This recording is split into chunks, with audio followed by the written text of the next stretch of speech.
Kuya, mayroon ka bang tula pa na may tatanghal para sa akin ngayon? Syempre naman. Ang pamagat nito ay sa batang pulubing nakita ko habang nagbabiyahe sa Taft. Anong klaseng tula naman yan? Basta, makinig ka.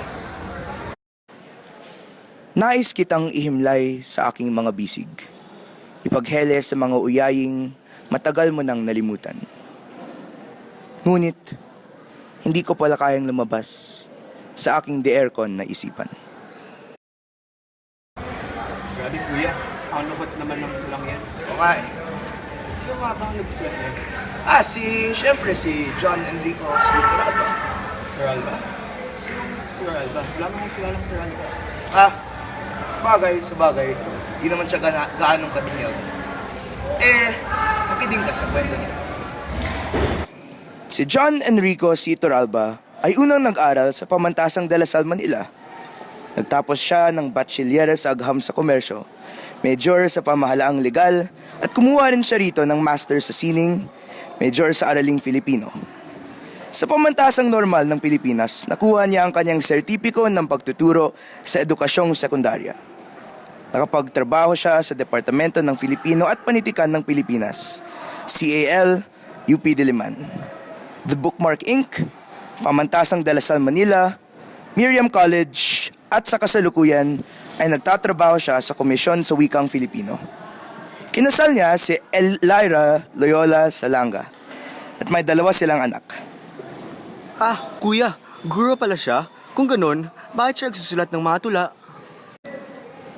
Kahit guro man si Turalba, hindi ito humahad lang sa kanyang pagsulat. Nakibahagi siya sa maraming mga proyekto, katulad ng isang antolohiya ng tulang pambata na pinamagatang Ginto at Pilak, Namumulaklak, antolohiya ng mga tula, berso at awit pambata, at iba't ibang mga magazine, katulad ng Philippine Inquirer Sunday Magazine, Panorama, at Philmag at antolohiya tulad ng Relasyon, Aklat Likhaan, Ani at Wordsmith and Archipelagos. Pero, kuya, parang isa lang doon ang tungkol sa tula. Ano ang iba pang mga kontribusyon niya sa mundo ng mga tula? Mabuting nagtanong ka. Nakasulat siya ng 2 aklat.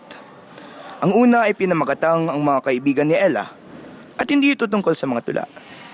Subalit, ang ikalawa niyang aklat ay isang koleksyon ng mga tula na pinamagatang Estranghero at Iba Pang Mga Tula. Sa aklat na ito nanggaling ang tula na tinanghal ko kanina. Grabe, isang aklat na puno ng matulang kasing galing na narinig ko kanina. Ang galing talaga ni Ginoong Turalba. Oo, malamang na magaling na makata siya. Kung hindi siya magaling na makata, hindi siya makakanalo ng Palangka Award ng 2 beses. Ha?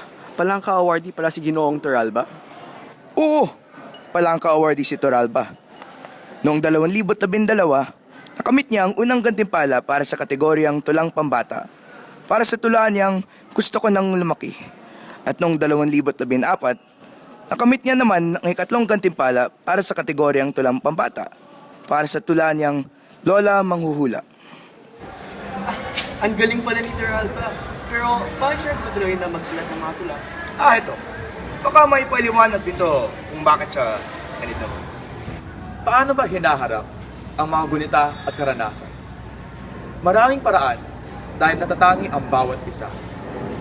May mga pagkakataong isa kang estranghero, hindi makaunawa. At may mga pagkakataong ikaw ay kasangkot at hindi na kailangang magtanong.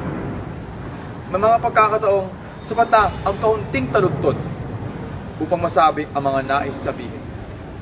At may mga pagkakataong kulang ang maraming estropa upang itago ang ayaw isiwalat.